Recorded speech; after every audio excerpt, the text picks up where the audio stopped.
Hello friends, I hope आप सब ठीक हो। मैं भी ठीक हूँ।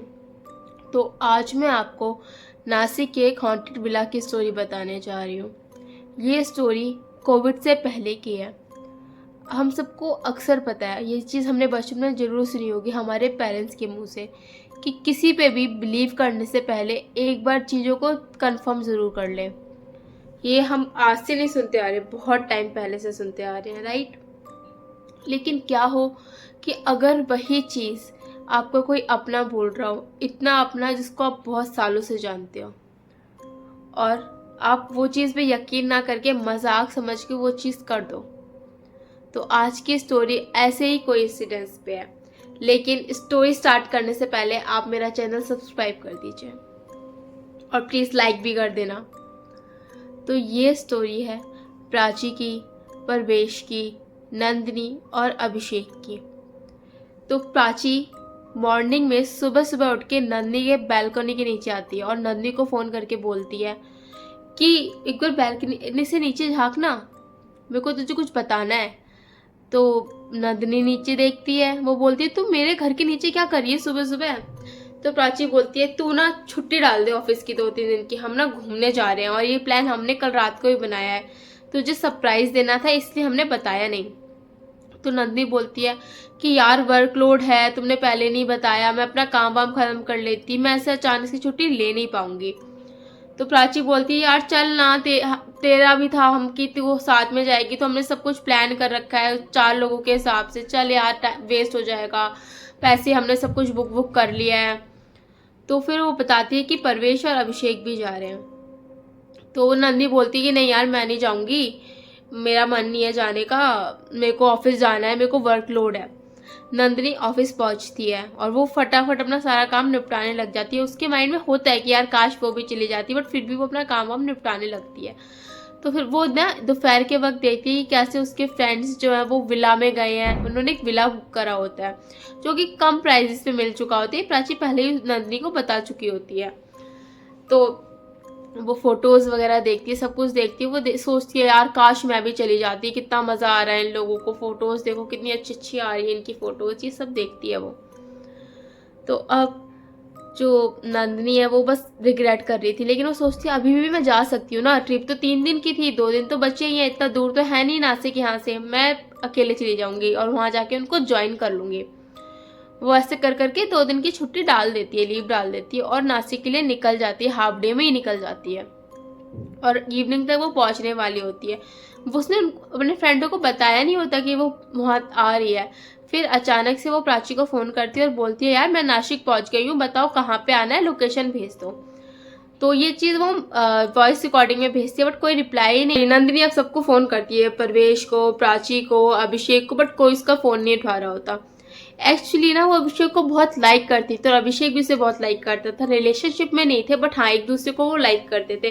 बेसिकली नंदिनी अभिषेक के लिए वहाँ जा रही होती है, तो वो अभिषेक को डायरेक्ट फ़ोन करके ख़राब नहीं करना चाहती थी सरप्राइज। तो वो सोचती है यार अभिषेक को फ़ोन नहीं करती, बट जब कोई फ़ोन नहीं उठा रहा होता तो अभिषेक को वो फ़ोन कर देती है। तो अभिषेक की तरफ से नंदिनी को मैसेज आता है कि यार तुम्हें आने की ज़रूरत नहीं है, हम यहाँ आके फंस चुके हैं, लिटरली जहाँ हो वहाँ से वापस लौट जाओ, अगर हो सका तो हम भी वापस आएंगे।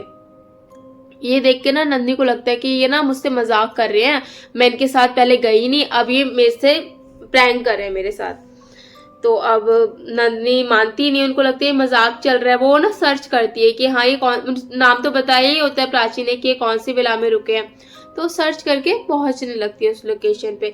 पर उसी वक्त प्राची का भी सेम मैसेज आता है कि हम यहाँ फंस गए हैं, और जहाँ हम हैं, जिस रूम में हम इस वक्त रुके हुए हैं ना विला के, उस रूम में बहुत डरावनी डरावनी आवाज़ आ रही है बगल वाले रूम से, और ऐसा लग रहा है कि पता नहीं क्या ही चल रहा है यहाँ पे, और जो भी है ना ये इंसानी तो बिल्कुल भी नहीं है, हम यहाँ फंस चुके हैं, हम यहाँ नहीं निकल पा रहे, तू वापस लौट जा। और ये रिप्लाई, ये जो मैसेज आता है, ये जब आता है जब नंदिनी बिला के आगे खड़ी होती है। उसे लगता है कि शायद इनको पता लग गया कि आ गई हूँ मैं, या मेरे लोकेशन से, या मेरे को ट्रैक ब्रैक कर लिया है, तो ये मुझे प्रैंक कर रहे हैं ऐसा वाला। अब नंदिनी हॉर्न बजाती है, कोई गार्ड वगैरह नहीं आता है क्योंकि उसको पहुंचते पहुंचते 12:30-1 बज चुका होता है। अब कोई गार्ड वगैरह गेट खोलने नहीं आता, वो सोचते खुद ही खोल लेती हूँ यार, क्या बार बार हॉर्न बजाना। वो जब गेट खोलती है, वो देखती है सामने अभिषेक खड़ा है और वो अभिषेक को देख के बहुत ज़्यादा खुश हो जाती है। बट अभिषेक जब उसको देखता है तो वो बिल्कुल भी खुश नहीं होता। वो बस उसको देख के लगता है कि उसका इंप्रेशन ये होता है कि यार ये क्यों आई है यहाँ पे, हमने तो मना किया था, फिर भी ये क्यों आई है इतना बड़ा रिस्क लेके। बट वो बोलती है अभिषेक से, चलो छोड़ो कुछ नहीं होता, आ गई ना मैं, बस ऐसे करके वो सब फ्रेंडों के बीच में चली जाती है और बात करने लगती है। लेकिन जब वो देखती है कि सब बहुत ज़्यादा परेशान है, पता नहीं क्या ही चल रहा है इनके मन में, तो वो लोग बोलते हैं कि अभी हमें तुझसे बात नहीं करनी, तू अपना शांति से जा, रूम लॉक कर और सो जा, हम सुबह बात करेंगे।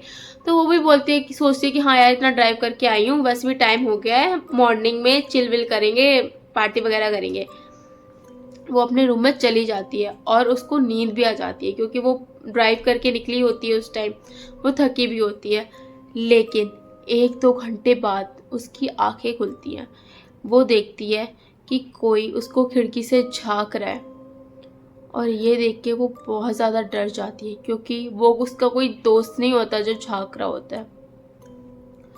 अब वो उसका पीछा करती है और पीछा करते करते विला से बाहर आ जाती है और देखती है कि कोई है ही नहीं, कोई था ही नहीं। वो पता नहीं किस चीज़ का पीछा कर रही थी। वो वापस अंदर जाती है और अंदर जाकर उसे दोबारा फील होता है कि कोई झांक रहा है। वो प्राची के रूम में जाती है। प्राची अपने रूम में होती ही नहीं है। अब जाती है वो अभिषेक और परवेश के रूम में। जब वो अभिषेक और परवेश का रूम देखती है, वो भी खाली होती है। वो सोचती है कहीं ये लोग टेरेस पे तो नहीं है। जब वो टेरेस की तरफ चढ़ने लगती है, वो देखती है अभिषेक और परवेश उसकी तरफ ही घूर रहे हैं। बट ऐसा लग ही नहीं रहा कि कोई इमोशन या कुछ देख के उनको होता है ना कि हम देखते हैं कि यार इतना बंदा ये रात को क्यों घूम रहा है, कुछ तो होता है ना कि फेस पे इंप्रेशन आता है। अभिषेक और परवेश बिल्कुल नम खड़े थे, विदाउट एनी इम्प्रेशन, फेसलेस तो नहीं, सॉरी फेसलेस बोल दिया, बट हाँ कोई इम्प्रेशन है, कोई इमोशन नहीं दिख रहा था। वो ये चीज़ देख के परेशान हो जाती है।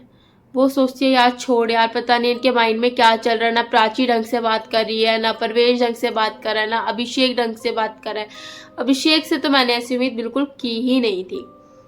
तो वो सोचती है छोड़ यार, रूम में जाके सो जाती हूँ। अब वो दोबारा रूम में जाती है अपने, और वो देखती है दोबारा उसी आदमी को जिसका पीछा करते करते वो बाहर निकली थी। वो देख के डर जाती है और अपने रूम से भागने लगती है। जब वो अपने रूम से भागती है, वो 3 लोगों से टकराती है जो सेम प्राची, अभिषेक और परवेश की तरह दिख रहे थे। बट जब वो उनकी तरफ देखती है और जो टकराती है, वो ऐसा लगता है कि पता नहीं किस चीज़ से टकराई है। वो बिल्कुल नम थे, जैसे कि उनके अंदर से इमोशंस किसी ने खींच लिए हों। उनको देख के डर जाती है और उनसे भी भागने लगती है क्योंकि ऐसा लग रहा होता है कि पता नहीं यार इनके साथ क्या हुआ है, ये पोजेस्ड हुए हैं, कुछ तो गड़बड़ और बहुत भयानक वाली गड़बड़ है जो इंसानी तो लग ही नहीं रही है। वो उनको देख के भी भागने लगती है। भागते भागते वो बिला के पीछे पहुंचती है और वो देखती है एक रूम, और वहां जाके छुपने की कोशिश करती है उस आदमी से जो उसका पीछा कर रहा होता है। अब वो जब उस रूम के अंदर एंटर कर ही रही होती है, वो गेट से किसी चीज़ से टकराती है और गिर जाती है। अब वो उस चीज़ को देखती है और वो देखती है वहाँ 3 लाशें पड़ी हैं जो उसके दोस्तों की लाशें हैं।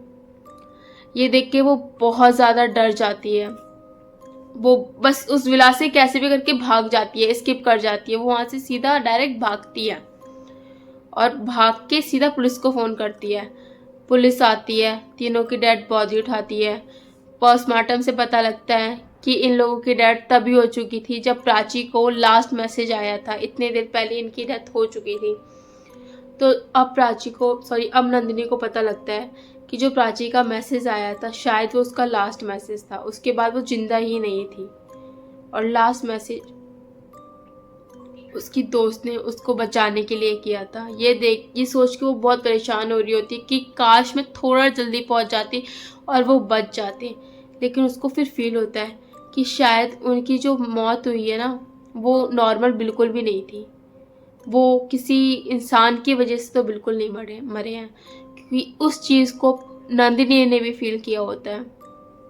अब वो सोचती है कि जो वो बच पाई है ना, शायद वो अपने दोस्तों की वजह से ही बच पाई है, क्योंकि अंदर जब वो गई थी तो उसके दोस्त जिंदा थे ही नहीं, बट उनकी आत्मा उसे प्रोटेक्ट कर रही थी और एक सेफ रूम में भेजा।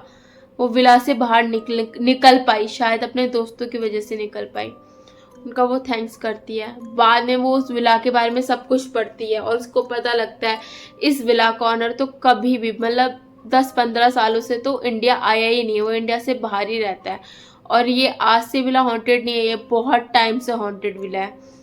इसकी एक बहुत बैक स्टोरी होती है, बहुत बड़ी फैमिली, जॉइंट फैमिली की यहाँ डेथ हुई होती है और उसकी डेथ बहुत ज़्यादा कहते हैं ना कि पता ही नहीं होता रीज़न, इस तरीके से हुई होती है उस फैमिली की डेथ।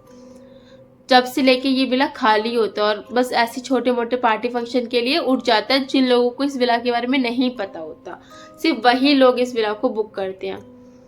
वो सब कुछ पढ़ती है और अब क्या कर सकते हैं, वो बस अफसोस करती है। उसके बाद कोविड लग जाता है, फिर तो पता ही है कि हमने क्या क्या नहीं देखा। तो आई होप आपको ये स्टोरी अच्छी लगी हो। ऐसी स्टोरी के लिए आप मेरा चैनल सब्सक्राइब करें and thank you for watching this video.